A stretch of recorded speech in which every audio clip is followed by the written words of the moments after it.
Welcome to Not Milk Never Milk. Subscribe if you're lactose intolerant. You start by setting one clear learning objective. This keeps the quiz focused. Once defined, choose question types you need: multiple choice, true/false, or short answer, because each needs different slide setups. Next, map the slide flow: title, questions, feedback, and a final score slide. Make sure to plan branching for correct versus incorrect answers. It saves time later. Begin building one question slide now so you can iterate while designing the rest. Now you construct interactive slides. Place answer buttons as shapes and link them to feedback slides using hyperlinks. This creates instant branching. Once done, create separate feedback slides or layers to show correct or incorrect responses. That keeps the main slide clean.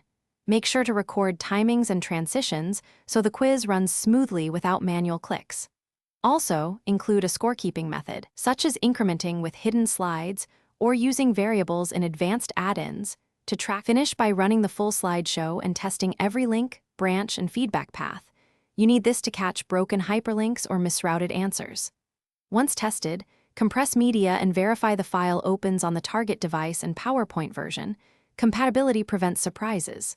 Finally, export a backup copy as PDF or PPTX. If links fail, check that they point to slide numbers rather than slide titles and relink. This usually resolves most branching issues fast. Thanks for watching. If this was helpful, leave a like and consider subscribing. See you next time.